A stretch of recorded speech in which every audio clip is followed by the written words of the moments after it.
আসতে পারি? এসেই গেছেন? না মানে আপনারা অনেকক্ষণ এসছেন তো, চা জল কিছু খাবেন কিনা তাই। না, বলছি টয়লেটটা কোন দিকে? ওই সিকিউরিটির ঘরটা আছে ঠিক তার পাশেই। ও, নিচে? হ্যাঁ, একটা কথা বলবো। হ্যাঁ বলুন। মানে ওই বৈশাখী একটু কেমন না? কেন? মানে ওনার সাথে যখন আমার দেখা হলো তখন উনি কাঁদছিলেন, কিন্তু আমাকে দেখে বললেন ভালো আছেন। আচ্ছা বলুন তো, যা সদ্য বর মারা গেছে সে অন্য কাউকে দেখে কখনো বলবে কেমন আছে কি না?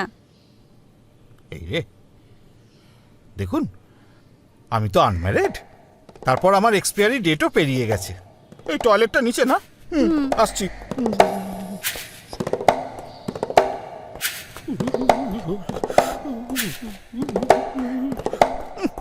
সালা মুতে পেট একদম কটকট করছে, তার মধ্যে সালা চা খাবেন, জল খাবেন, সালা চিনিটাই তো ফেটে যেত।